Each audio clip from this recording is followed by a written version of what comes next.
जब उन्होंने देखा कि ज्यादा आग्रह कर रहे हैं, बोले आप देना ही चाहते तो पहले वचन दो हमको, तुम दोगे, मना तो नहीं करोगे। बोले मैं आपको दूंगा दूंगा, अवश्य दान दूंगा, तुम चिंता बिल्कुल मत करो। बोले नहीं नहीं, जब दान दिया जाता है तो पहले संकल्प किया जाता है, पहले संकल्प करो। जब संकल्प करने लगे, राजा बलि के गुरु ने देखा कि इतनी देर से दोनों क्या बात कर रहे हैं, कुछ समझ में ही नहीं आ रहा। मेरा चेला भी यज्ञ मंडप से उठ के गया, वो ब्राह्मण भी आपस में क्या जिद कर रहे हैं, देख के आऊं। उन्होंने आकर के देखा, ध्यान लगाया कि कौन है, तो देखा कि मेरे चेले को छलने के लिए स्वयं ही नारायण बामन का रूप धारण करके आयो है। ये कोई बामन त्रिपन नहीं है। उन्होंने राजा बलि को बुलाया, राजा बलि इधर आ। बोले क्या है?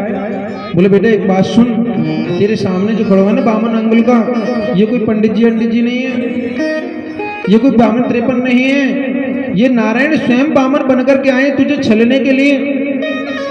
और अभी कुछ नहीं बिगड़ा है, अभी भी तुम इनको मना कर दो, नहीं संपूर्ण राज्य तुमसे लेकर के चले जाएंगे और तुमको पता भी नहीं चलेगा। उन्होंने कहा कि प्रभु कैसे मैं मना कर दूं, ये तो सौभाग्य की बात है गुरुदेव, मेरे तो दोनों हाथों में लड्डू हैं। यदि ये पंडित जी हैं तो ये 3 पग से ज्यादा भूमि नहीं लेंगे, और यदि ये नारायण है तो ये सब कुछ ले ले, तो मुझे किसी प्रकार की चिंता बिल्कुल भी नहीं है। लोग क्या कहेंगे कि राजा बलि के यहाँ पर नारायण स्वयं मांगने गया था, प्रभु मैं इनको बिल्कुल भी मना नहीं कर सकता। उनको 8 स्थान बताए कि 8 स्थान पर झूठ बोलने से अपराध नहीं लगता।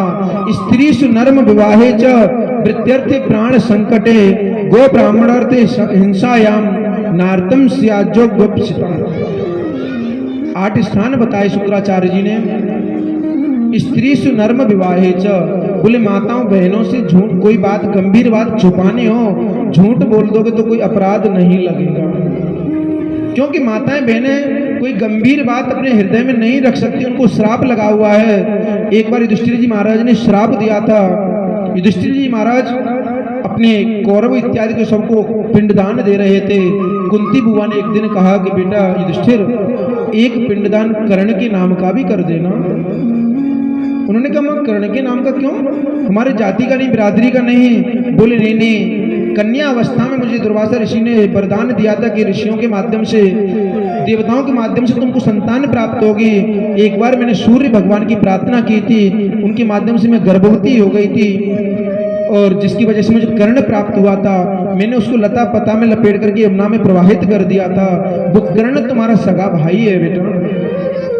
युधिष्ठिर जी महाराज ने सोचा कि माँ, जब भी मैं सोचता था युद्ध के समय, जब कर्ण के चरणों को देखता तो आपके चरण और कर्ण के चरण एक जैसे थे। माँ, इतना दानी कर्ण, इतना महारथी, तुमने हमारे हाथों से हमारा भाई मरवा दिया।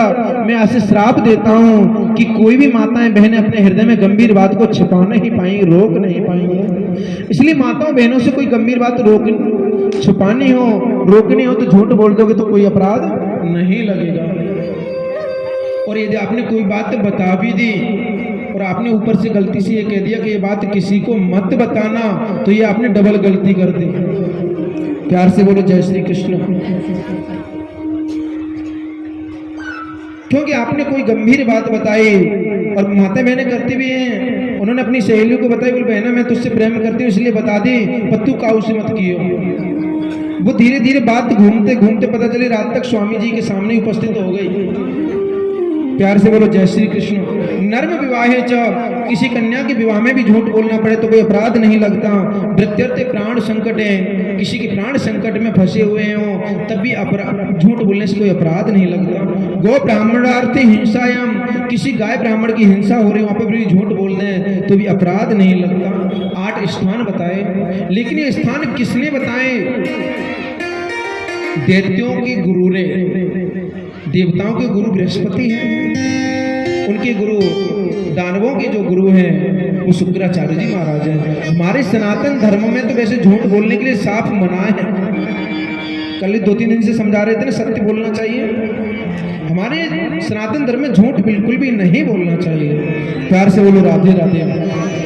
तो उन्होंने कहा बेटा कोई भी झूठ नहीं लगता, अब आप उनको आराम से मना कर दीजिए। बोल प्रभु नहीं नहीं, उन्होंने कहा जो कुछ ये जरूर नारायण के रूप में होगा तब भी कोई दिक्कत का विषय नहीं है, मैं जरूर इनको दान में दूंगा। और पहुंचे हैं, बामन भगवान सामने खड़े, राजा बलि ने अपने कमंडलू से जल लेना चाहते हैं। बोले प्रभु संकल्प कराइए, जल वहां पर था नहीं। बामन भगवान ने अपनी कमंडलू से जल दे रहे थे, उसमें शुक्राचार्य जी ने सोचा कि मेरा चेला ये लौट जाएगा। शुक्राचार्य जी ने सूक्ष्म रूप धारण करके और उस नाल में जाकर के बैठ के, जितना जल गिरेगा ना संकल्प होगा ना मेरा चेला लौटेगा। बामन भगवान ने देखा कि भाई जल नहीं गिर रहा, आखिर क्या हुआ, ध्यान के माध्यम से देखा तो बामन भगवान ने कुशा का जो आसन था ना उसमें से कुशा निकाली और उस नली में डाली। शुक्राचार्य जी की एक आंख पधार गई। शुक्राचार्य जी ने सोचा बता कोई दे रहा था कोई ले रहा था, हम तो अपनी आंख वैसे ही गंवा बैठे, हमको क्या मिलो। बामन भगवान ने उनको दंडित किया कि तुम हो तो देखते हो कि गुरु, पर गुरु को सबको एक दृष्टि से देखना चाहिए, दो दृष्टि से बिल्कुल भी नहीं देखना चाहिए। तुमने अपराध किया इसलिए तुमको दंडित किया। प्यार से बोलो जय श्री कृष्ण। किसी व्यक्ति ने सामने वाले से पूछा कि भैया तेरी हथेली के बाल कैसे उड़ गए, तो बोले भैया तुम्हारे कैसे उड़ गए, बोले मैंने तो हमेशा खूब दान दिए, दान देते देते हथेली के बाल उड़ गए। एक से पूछा भैया तेरे कैसे उड़ गए, बोले भैया मैंने खूब दान लियो, दान लेते लेते हथेली के बाल उड़ गए। उन दोनों ने पूछा भैया तेरे कैसे उड़ गए, तू तो बता। बोले भैया कोई दे रहा था कोई ले रहा था, मैं अपने हथेली को ऐसे ही मेड़ रहा था ना कि मैं क्या करूँ, तो इसलिए मेरी भी हथेली के बाल उड़ गए। प्यार से बोले जय श्री कृष्ण। तो आज शुक्राचार्य जी कह रहे हैं कि आज कुछ लेना नहीं देना नहीं, मेरे फालतू में एक आंख पधार गई। उन्होंने तुरंत संकल्प दिया, हम 3 पदान भूमि दानम कृष्य, मैं 3 पग भूमि दान में करता हूँ, संकल्प किया है और साष्टांग दंडवत किया है। बामन भगवान ने विराट रूप धारण कर लिया, जैसे प्रणाम करके ऊपर को उठे हैं और उन्होंने ऊपर आकाश मार्ग की ओर देखा तो उन्होंने मुकुट पहन रखा था और जैसे ऊपर आकाश मार्ग में देखा उनका मुकुट पीछे गिर गया। विराट भगवान का दर्शन किया है, दर्शन के माध्यम से प्रणाम किया, थरथर सामने कांप रहे थे। बामन भगवान ने एक पग रखा है, उसको संपूर्ण ब्रह्मलोक को उन्होंने नाप लिया, संपूर्ण पृथ्वी को नाप लिया उन्होंने। दूसरा चरण उन्होंने पाताल लोक में रखा है, जहां पर ब्रह्मा जी बैठे हुए थे। पाताल लोक में उन्होंने बामन भगवान के चरण को धोकर के कमंडलू में ले लिया था, जो अभी हम सूर्यवंश में सुनेंगे, जो गंगा माँ गंगा बन करके आई। गंगा जल से कभी भी गोपाल को स्नान नहीं कराना चाहिए। क्यों? क्योंकि बामन भगवान के चरणों का जो जल है ना वो ब्रह्मा जी ने अपनी कमंडलू में ले लिया था, वही उत्पत्ति होने पर गंगा जी बन करके आई थी। आगे कथा में आप लोग सुनोगे। और आकर के सामने खड़े हो गए कि तुमने 3 पग देने भूमि देने के दान का वचन दिया था, हमको प्रदान करो। त्रिलोकी भी नाप ली, पाताल लोक को भी नाप लिया, वो थरथर कांप रहा था। बोले प्रभु मैं क्या बोलूं। पत्नियों ने इशारा किया, बोले प्रभु आप प्रार्थना करो, यही कुछ न कुछ कृपा करेंगे। कभी कभी हमको पत्नियों की बात जरूर मान लेनी चाहिए। प्यार से बोलो जय श्री कृष्ण।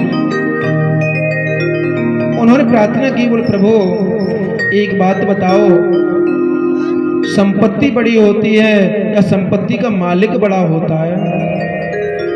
बोले संपत्ति का मालिक बड़ा होता है। तो बोले प्रभु आपने अभी तक संपत्ति मेरी नापी है, अभी तक मैं बाकी रह गया हूं। प्रभु आप अपना 3वां चरण कमल मेरे सिर पर रखो और मेरा 3 वचन पूरा हो जाएगा। बामन भगवान ने 3वां चरण राजा बलि के जैसे ही सिर पर रखा, बामन भगवान सूक्ष्म रूप धारण कर लिया। बोले राजा बलि मैं तो तुझे छलने आया था, पर तूने तो मुझे ही छल लिया। परम प्रभु से वरदान मांगो, क्या चाहिए। राजा बलि बोले वाह, अभी तक तो तुम मेरे से मांगते डोल रहे थे, मेरे से कह रहे मांगो क्या चाहिए। बोले प्रभु कुछ नहीं, जब मैं घर से बाहर निकलूं और घर के अंदर आऊं तो आपका दर्शन करूं, और मुझे कुछ नहीं चाहिए। बामन भगवान बोले जाको मतलब तो हम तुम्हारे चौकीदार हो जाएं। तुम कब घर में घुस रहे हो, कब आ रहे हो, कब जा रहे हो, हम कैसे रहेंगे। बोले प्रभु जो भी है मैं चाहता हूँ आपका दर्शन हो। बोले चिंता मत करो, मैं तुम आपके दरवाजे पर ही रहूंगा। दरवाजे पर खड़े हो गए। राजा बलि घर में बैठे हुए थे। नारद जी ने जाकर के बैकुंठ में जाकर के लक्ष्मी जी से पूछा, देवी मैया आपके पतिदेव कहाँ हैं। बोले यहीं कहीं होंगे, बाग बगीचे में टहलने गए होंगे। बोले नहीं नहीं आपको नहीं मालूम, उन्होंने जॉब लगा ली अपनी। उनकी नौकरी लग गई है। बोले मतलब? बोले आओ मैं आपको दर्शन कराता हूँ। लक्ष्मी जी सुंदर लाल कलर की साड़ी पहने हुए सुंदर चाल चलते हुए मतवाली चाल से नारद जी के साथ पधारी। राजा बलि के दरबार में देखा तो नारायण वहां पर खड़े हुए हैं। लक्ष्मी जी ने अपना पल्लू ऊपर करके पूछा, क्यों पतिदेव तुमने यहाँ नौकरी भी लगा ली, मुझको बताई भी नहीं? बोले मैं क्या बताऊं, मुझे मौका ही नहीं मिला बताए को। बोले अब चलनो है कि ना चलनो? बोले देवी तू ही कछु कृपा कर, कछु देख अपने हिसाब से, मैं तो यहाँ बचनों में बंध गया हूँ। अब तो वहां पर लक्ष्मी जी सीधे राजा बलि दरबार में बैठे हुए थे। राजा बलि के दरबार में पहुंची हैं। भैया राम राम। बोले बहन राम राम, कहाँ से आई हो तुम, कौन हो, इतनी सुंदर हो आप, लक्ष्मी के समान गुण वाली हो? बोले नहीं नहीं भैया आज रक्षाबंधन है तो मेरे भाई नहीं है कोई, मेरी इच्छा थी कि आपकी मैं राखी बांधूं। सुंदर उन्होंने राखी ली और राजा बलि ने कहा कौन सी बड़ी बात है बहन, बांध दे। हाथ आगे किया और आराम से सुंदर राखी बांध दी। बोले बहन मांग अब तुझे क्या चाहिए, तू जो मांगेगी वो मैं तुमको प्रदान करूंगा। बोले कुछ नहीं चाहिए भैया, तुम देना चाहते हो तो मेरे घर पर एक दो नौकर की कमी है, वो तुम मुझको दे दोगे तो तुम्हारी कृपा हो जाएगी। बोले बहन इसमें भी कौन सी बड़ी बात है, आजकल तो नौकर भी हम लोग ऐसे ही मांगते ना। शहरों में देखा है एक दूसरे के, भैया तेरे पे कोई काम वाली हो तो बताना जरूर। प्यार से बोलो जय श्री कृष्ण। यहाँ पर उन्होंने कहा भैया तू देना ही चाहता है तो कोई काम वाला कोई आदमी हो, नौकर एक दे दो और कुछ नहीं। बोला यार नौकर काम कर रहे हैं, बहन तुझे जो पसंद आ जाए वो ले जा अपने घर पे आराम से, कोई दिक्कत नहीं है। लक्ष्मी जी सुंदर चाल चलते हुए वहां पर नौकर लाइन से खड़े हुए थे। लास्ट में जाकर के सबसे पहले वही खड़े हुए हैं।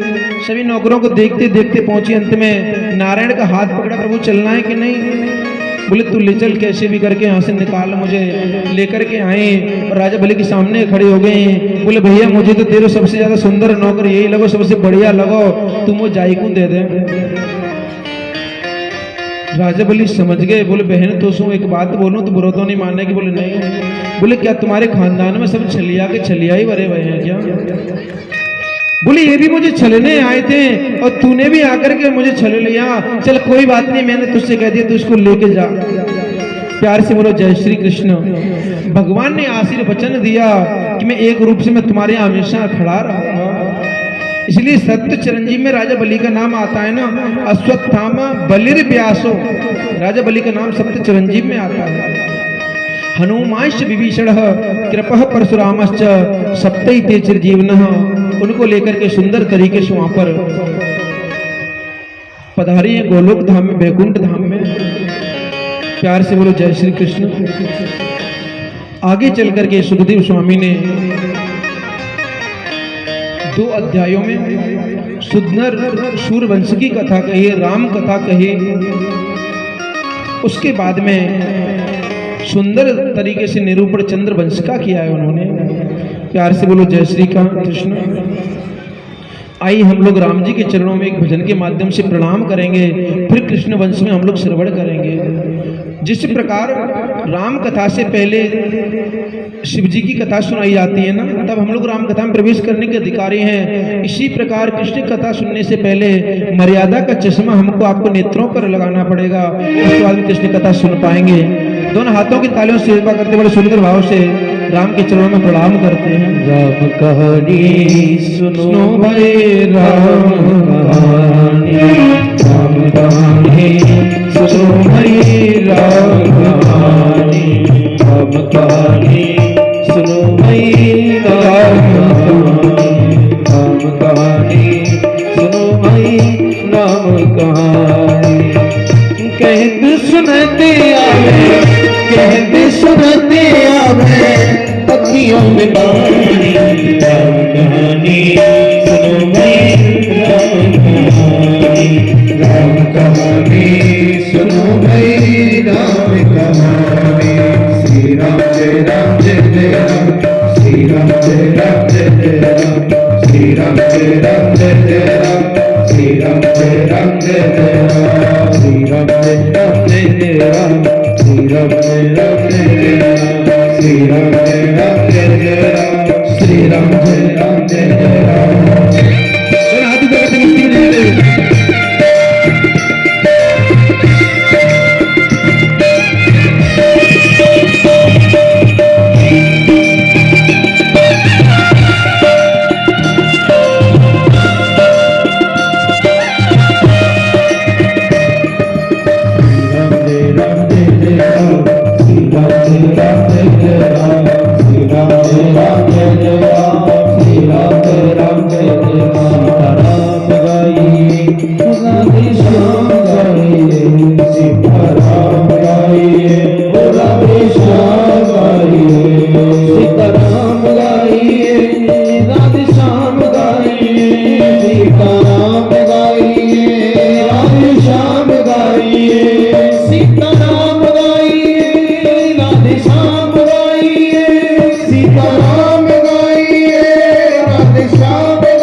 हनुमंत लाल की, हनुमंत लाल की जय जय श्री राधे।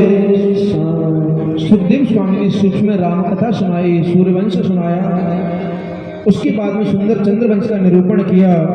चंद्रवंश में नारायण के पुत्र हुए ब्रह्मा, ब्रह्मा के पुत्र हुए अत्रि, अत्रि के पुत्र ही श्रीमान चंद्रमा हुए, चंद्रमा के पुत्र बुद्ध हुए, बुद्ध के पुत्र ही पुरुष हुए।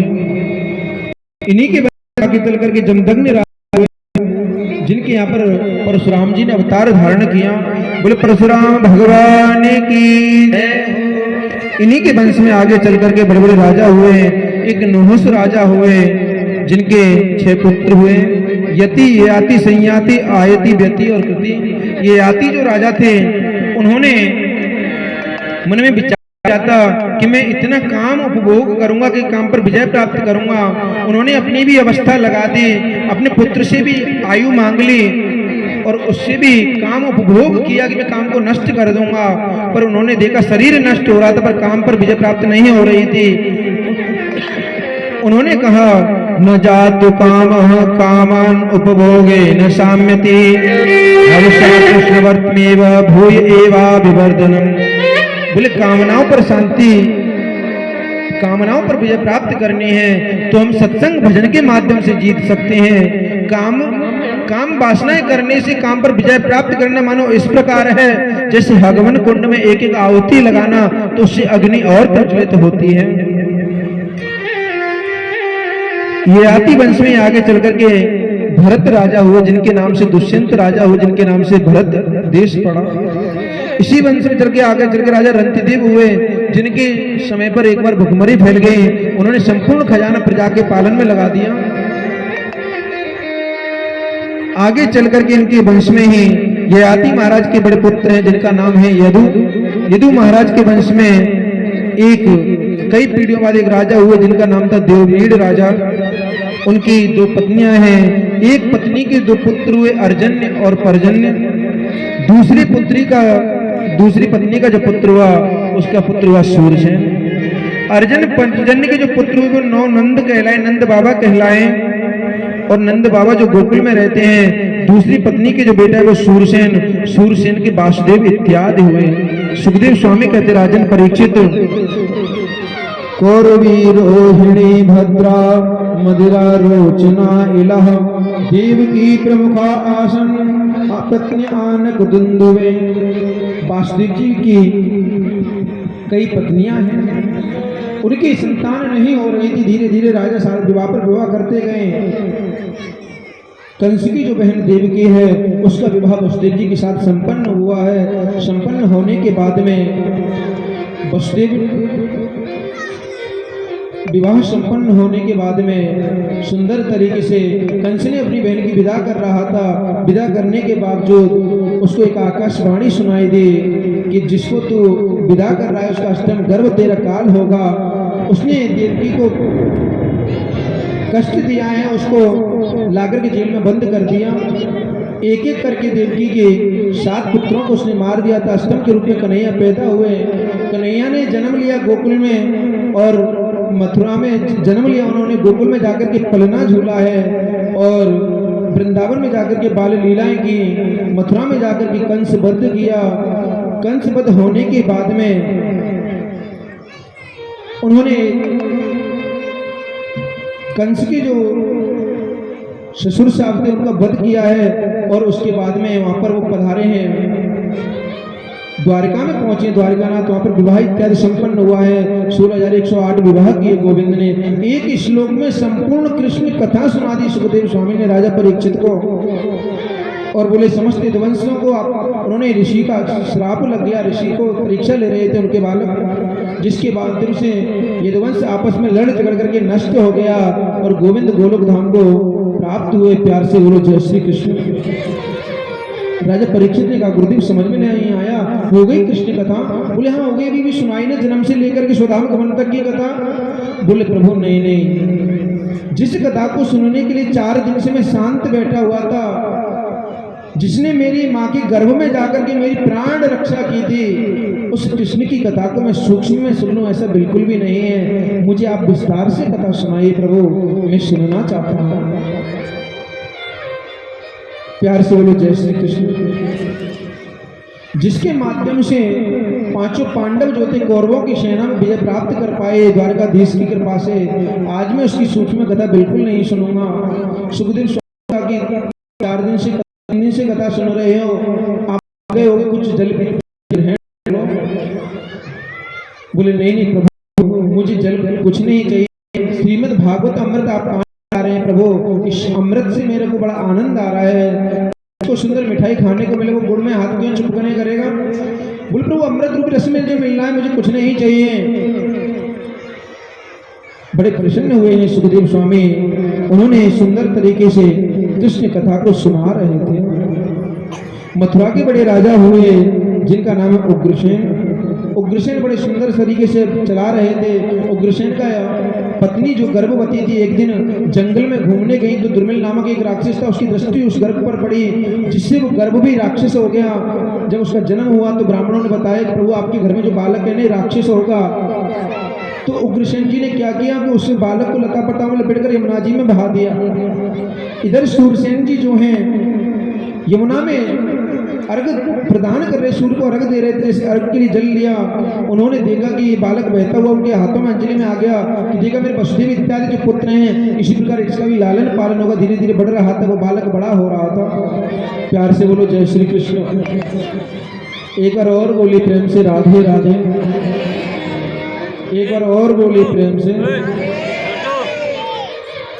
सुखदेव स्वामी कहते हैं कि राजन परीक्षित, भैया फूल भर दो। धीरे धीरे कंस बड़े हो रहे थे। एक दिन नारद जी ने आकर के बताया कि आप इस घर के नहीं हो, आप तो उग्रसेन जी के पुत्र हो। प्यार से बोलो जय श्री कृष्ण। सुंदर तरीके से बताया आप उनके नहीं हो। ब्राह्मणों ने श्राप बताया था आपके पिताजी को, उग्रसेन जी को, तो उन्होंने लता पताओं में लपेट कर यमुना में प्रवाहित कर दिया था। बोले अच्छा, तो उन्होंने कहा कोई बात नहीं। कंस धीरे धीरे बड़ा होता गया, उसने बहुत बड़ी अपनी ग्वाल मंडली बना ली और उसने एक दिन ब्राह्मण यज्ञ कर रहे थे, ब्राह्मणों से यज्ञ इत्यादि मना कर दी। बोले नहीं, किसी को हवन करना है तो कंसाय स्वा करेगा, कोई भी नारायण का हवन किसी का हवन नहीं करेगा। बड़े परेशान हुए, देवता लोग भी दुखी हो गए, पृथ्वी पर भी दुखी हो गई। पृथ्वी ने प्रार्थना की नारायण के सामने जाके, प्रभु भूमि पर भार बढ़ता जा रहा है, प्रभु आप इसको दूर कीजिए ना। सभी देवता भी स्तुति कर रहे थे, सभी लोग स्तुति करने में लगे हुए हैं। सत्य सत्य कहकर के उनसे प्रार्थना कर रहे थे। सत्य व्रतम सत्य परम त्रिसत्यम सत्यस्य योनिम निहतम च सत्ये सत्यस्य सत्यम रत सत्य नेत्रम सत्यात्मकम त्वाम शरणम प्रपन्नः। प्रभु आप जब अधर्म बढ़ता है तो आप बचाने के लिए आते, प्रभु आप पधारिए। उन्होंने कहा तुम चिंता मत करो, देवकी के गर्भ से मैं जरूर 8वें बालक के रूप में आऊंगा, जरूर कृपा होगी। इधर धीरे धीरे समय निकलता जा रहा था। कंस के जो चाचा थे देवक, उनकी बेटी थी देवकी, उसने एक दिन महल में प्रवेश किया। बोले देखा देवकी बड़ी विवाह योग्य हो गई है, इसका मुझे जल्दी वर्ण करना चाहिए। यदि घर में कन्या बड़ी होती जाती है तो सबसे बड़ा अपराध उसके बड़े भाई और पिताजी को लगता है। इसलिए कन्या के लिए तुरंत विवाह योग्य हो जाए तो तुरंत उसको कन्यादान कर देना चाहिए। उन्होंने सोचा मेरी बहन विवाह योग्य हो गई है, चाचा की बेटी, इसका विवाह करूंगा। नौकरों से कहा कि भैया इसके लायक सुंदर कोई योग्य वर ढूंढ के लाओ। वसुदेव को लेकर गया, बोल प्रभु ये बहुत बड़े सुंदर वर के रूप में आप इनका वर्ण कीजिए। सुंदर विवाह किया है, हजारों गौ दान किए हैं, हजारों घोड़े दान में दिए हैं, पर लेकिन दुष्ट प्रवृत्ति का था। इसलिए उसने सोचा कि प्रजा मुझे गलत तरीके से नजर से देखती है, मैं इसको स्वयं अपने हाथों से इसको विदा करके आऊंगा। रथ की लगाम अपने हाथ में ले ली, वसुदेव देव के पीछे बैठे हुए हैं, रथ हाँक रहे थे। जैसे ही रथ हाँका है, आगे मथुरा में एक जगह पड़ती है, होली गेट जगह पड़ती है, विश्राम घाट जिसको बोलते हैं, वहां पर उसको आकाशवाणी सुनाई दी, अरे कंस, जिसको तो बड़ी प्रसन्नता के साथ में विदा कर रहा है ना, इसका अष्टम गर्भ तुम्हारा काल होगा। जैसे उसने बात सुनी कि इसका अष्टम गर्भ मेरा काल होगा, तुरंत उससे रथ से नीचे कूद गया और देवकी के केशों को पकड़ करके उसको नीचे गिरा लिया और तलवार निकाल ली, मैं इसको मार ही डालूंगा, इसका न बांस रहेगा न बांसुरी बनेगी। प्यार से बोलो जय श्री कृष्ण। भी बच्चों को समझा के रखिए, अपने अपने बच्चों की जिम्मेदारी स्वयं लें। प्यार से बोलो जय श्री कृष्ण। हमारे यजमान ने कोई व्यवस्था नहीं की बच्चों को संभालने के लिए, हमसे कहते तो हम वृंदावन से ले भी आते बच्चे खिलाने वाले हैं। प्यार से बोलो राधे राधे। क्योंकि इतने बड़े बड़े हमारी बात ना माने तो बच्चे कैसे मानते हैं। प्यार से बोलो राधे राधे। सुखदेव स्वामी कहते हैं राजन परीक्षित, देवकी के बालों को पकड़ के नीचे गिरा दिया।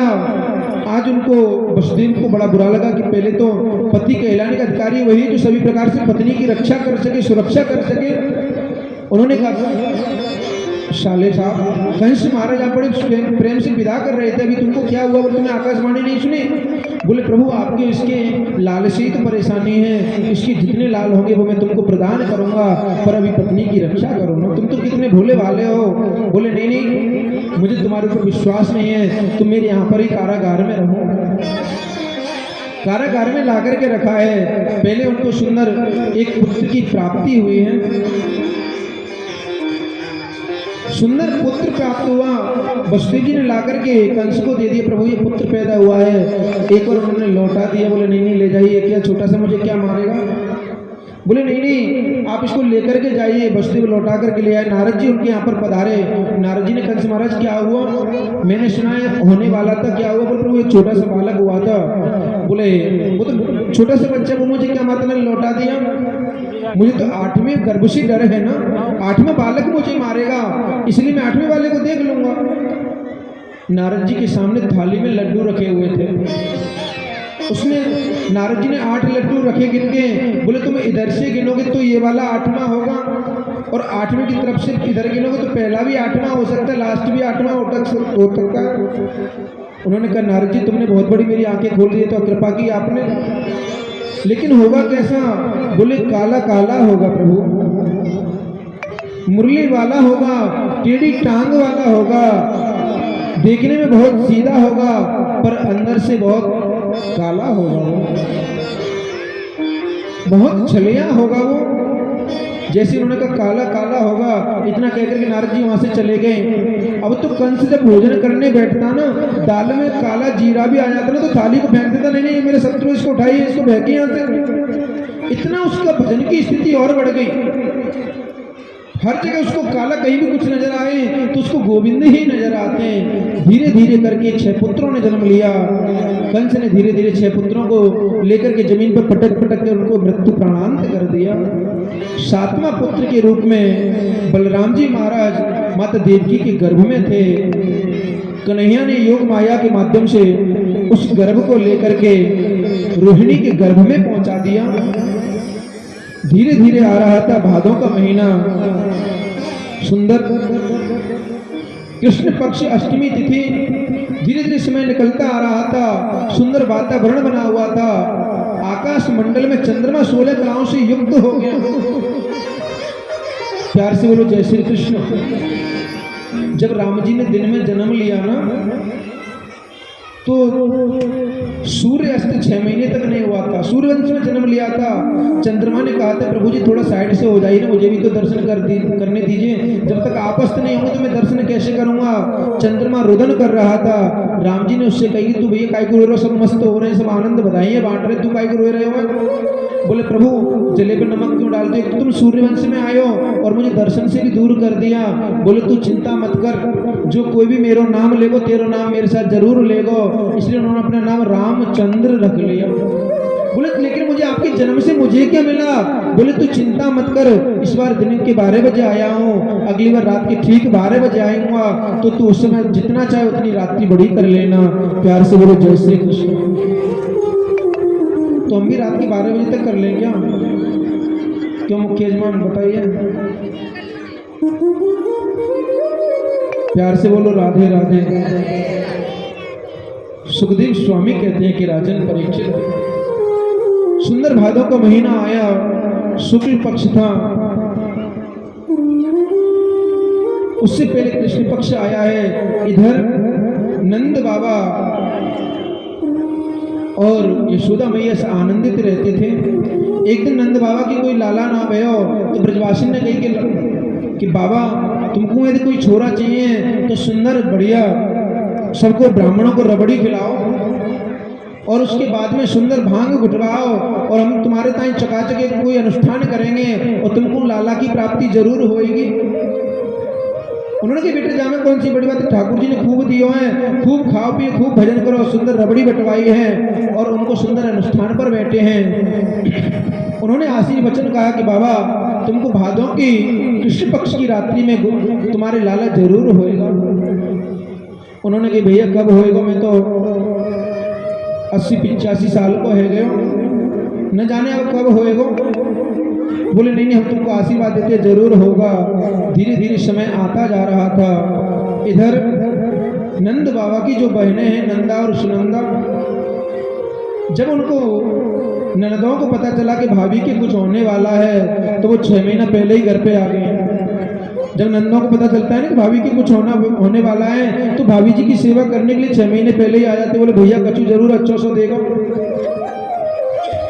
नंदा सुनंदा ने सोचा कि भैया के पास में जो नवलखा हार है वो तो हमको जब ही मिलेगा जब भाभी के कुछ लाला होएगा और गलती से लाली हैगी तो हमको कछू भी नहीं मिलेगा।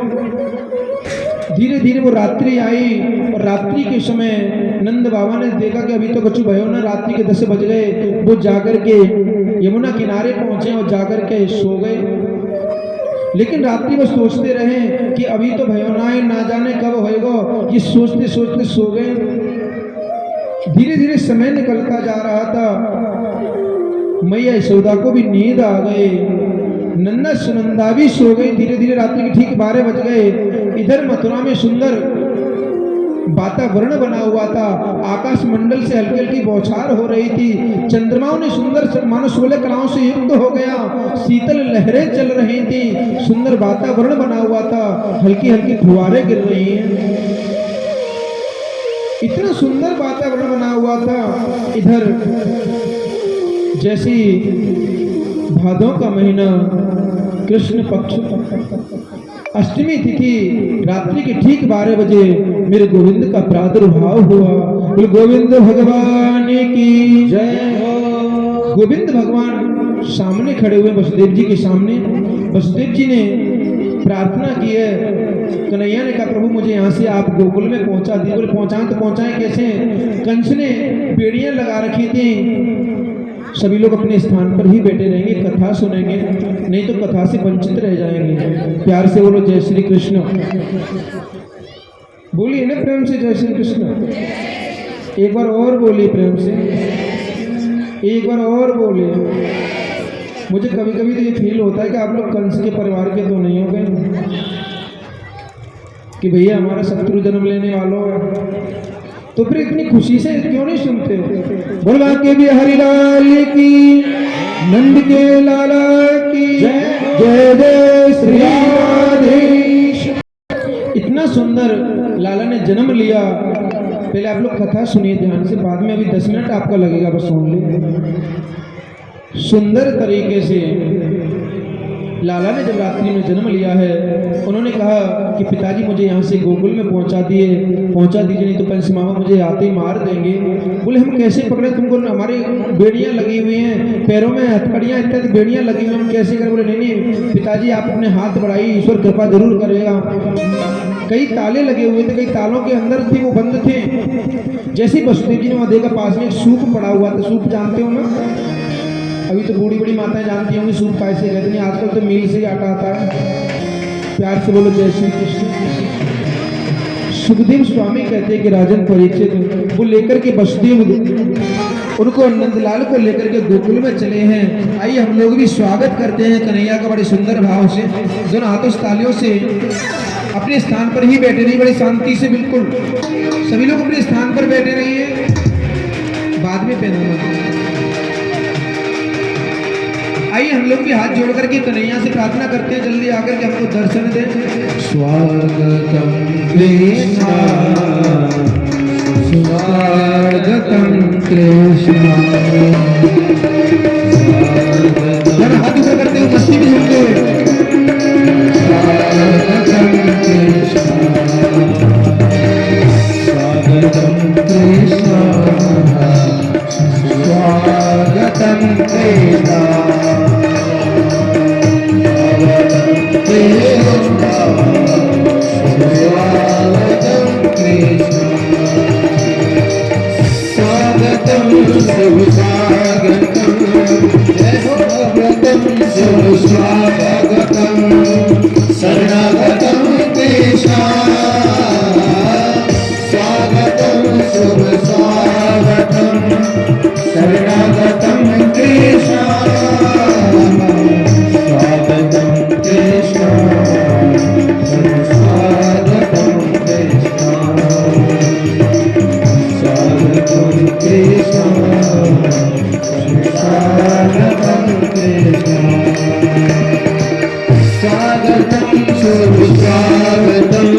शुभ स्वागतम शरणागतम कृष्णा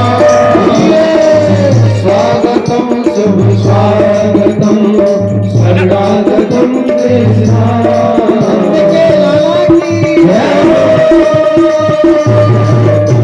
कृष्णा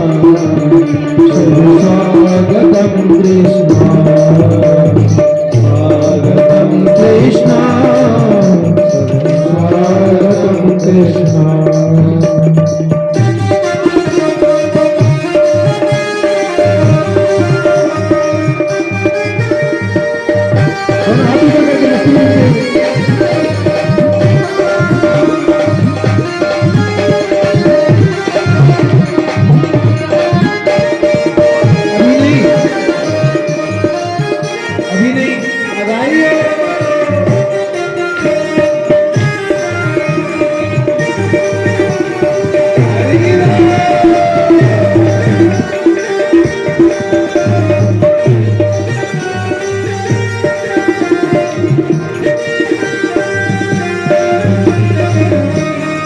एक सेकंड पहले हमारे परीक्षित जी आएंगे, लाला का पूजन करेंगे सर्वप्रथम।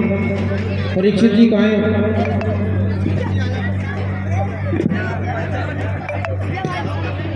प्यार से बोलो जय श्री कृष्ण। पहले पूजन कीजिए। शांडिल्य मुनि ने सुंदर पूजन करवाए थे, हमारे ब्राह्मण लोग पूजन करवाएंगे पहले। स्वस्ति न इंद्र व्रतस्रवाः स्वस्ति नः पूर्वा विश्ववेदाः स्वस्ति नस्तार्क्ष्यो अरिष्टनेमि स्वस्ति नो बृहस्पतिर्दधातु। गाय पूजन की थाली जल्दी से लाइए, जल्दी लाइए। कृष्णाय वासुदेवाय हरे परमात्मने प्रणतः कृष्णाय गोविन्दाय नमः।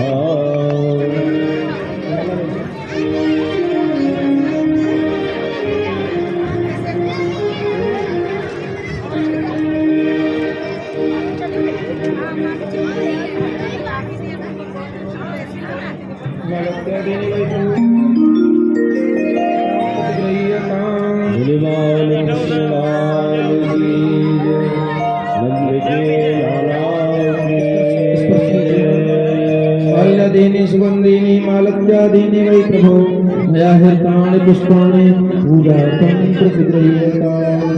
बोल बालकृष्ण लाल की हो, नंद के लाला की जय हो। वसुदेव जी का यहाँ पर चेयर डाल के उनको बिठा सभी लोग नीचे रहेंगे, मंच के ऊपर आप लोग ज्यादा नहीं इधर से थोड़ा सा उस पर से आ जाइएगा।